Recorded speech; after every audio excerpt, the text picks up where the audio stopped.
Now we go to the Sunday night game.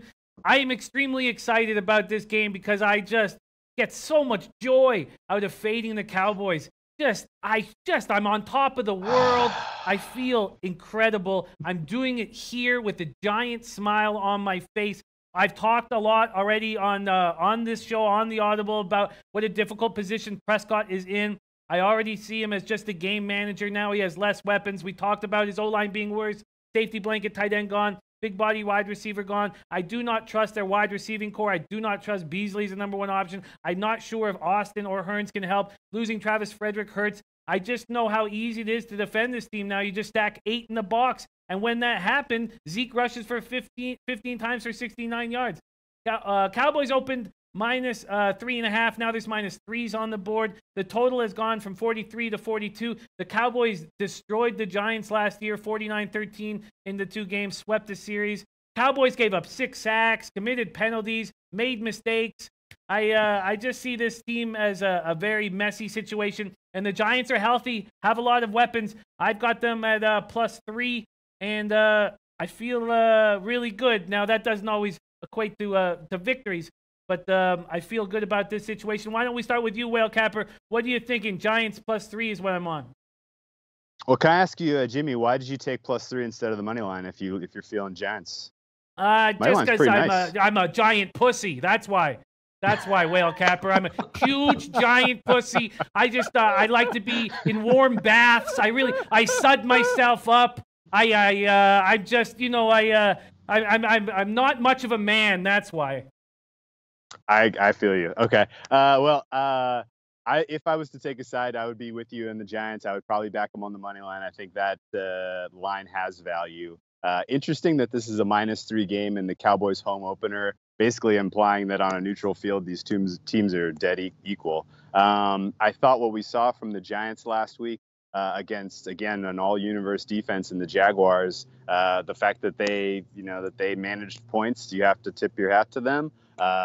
Eli Manning is kind of the one thing that keeps me from pulling the trigger on the Giants because his knack for making a backbreaking play has not been cleansed through the offseason. He still looks like the guy that when you need him is going to, chuck it up or fumble and give up a fumble 6 or something terrible like that. This is on paper, looks like a defensive showdown here. In part, like you mentioned with Dak being a game manager, the Dallas Cowboys offensive game plan week 1, after having a whole offseason to prepare, that was as vanilla, as pathetic as an offensive approach as we saw from any team. It was maybe the only more disappointing offensive performance given what they had weapons-wise was Atlanta. But the Cowboys probably should have gotten shut out in that game. And I don't even know if it was because the Panthers were playing good defense or if the Cowboys offense is really this bad. Dak Prescott looks like he's playing with zero confidence. It's weird that we went through a whole, litany of reports in the preseason where like the first 6-7 days of practice, he didn't throw a touchdown pass in practice. And now he's got this streak going where he hasn't thrown a touchdown pass in a game. It's in his head. It's clearly there's something is not 100% there mentally, which is an easy stay away from the Cowboys here, especially laying points in a primetime game. So I'm kind of talking myself into an under position here just because of how suspect both of these offenses are. It's 2 0-1 teams. Presumably this is, if you believe, if you follow the long-term trends, this is an elimination game.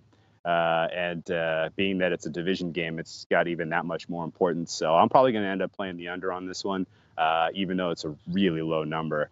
This still, this feels like we could see sort of a repeat like what we had week 1 in primetime last year, where it was just an ugly ass 19-3 or something Cowboys win. Not to say the Cowboys are going to win this game 19-3, but I could see one of these two offenses being absolutely hamstrung. Yeah, I like that breakdown. I think it's a great breakdown. Listen, very interested to hear what you have to say, Donnie. You liking my Giants +3 here?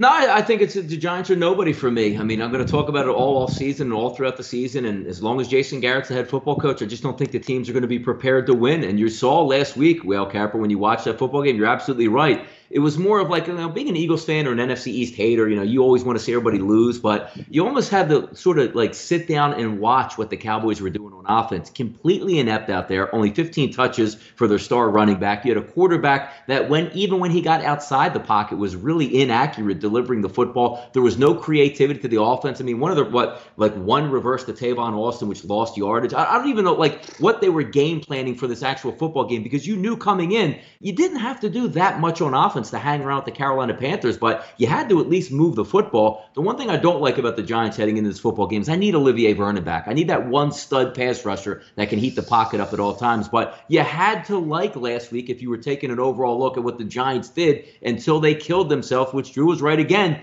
Eli Manning will devastate you at the worst possible time. And people say, hey, man, that was a deflection. That was a pick six. If you go back and watch the still frames, if you watch the coach's film, that ball was going to go right between Miles Jack's 44 on his chest for an interception return, whether or not it got tipped or not. That's what Eli Manning does. But then again, it's not going against the Jacksonville Jaguars defense. We'll have time to deliver the football. There's not lockdown cornerbacks that Odell Beckham is not going to have to go up against, slant passes, deep passes. He's going to get off in this football game. I think the Giants are going to be able to come alive on offense here. And again, as long as Eli doesn't make the bad decisions that he makes. But then again, can Dallas even capitalize on those mistakes? I don't think they can. I don't think they can. Now, all the horrible things I've said about the Dallas Cowboys, I think their defense is very strong, and it won't be for much longer because we know they're all going to get injured. That's just what the Cowboys defense does. So right now, one of them's about to get suspended, right? Isn't Gregory about to get suspended? Yeah, they're in a very messy situation, which puts a giant smile on my face. I, as a fan of football, I desperately want to see Jason Garrett pink slip. Not only just because I think I have him first coach fired at like 40-1 or something like that, but the league. People watch the Cowboys. It was the most watched game of the week last week. Cowboys and the Panthers. It will be again this week too. Worst game. Yeah. It was such a bad game. People are going to tune in. They love the Cowboys. The sport is better when they're competitive. Get rid of this clown. Good Lord. Yeah. Great breakdown, guys. Hopefully Dallas is just god awful and they fire him at the bye week. Yeah, I don't like the front office either. But we can get into that at another time. Hey guys, thanks for tuning in to our channel. Now, we've put a lot of work into producing all these free videos, so please help us out and keep all our content free for you forever by simply liking, sharing, commenting, and subscribing. Now, not to mention, a visit to our industry-leading website will warm the hearts of all our SBR employees, especially myself. Now, the links are over there to the left, so do check those out. Thanks for watching.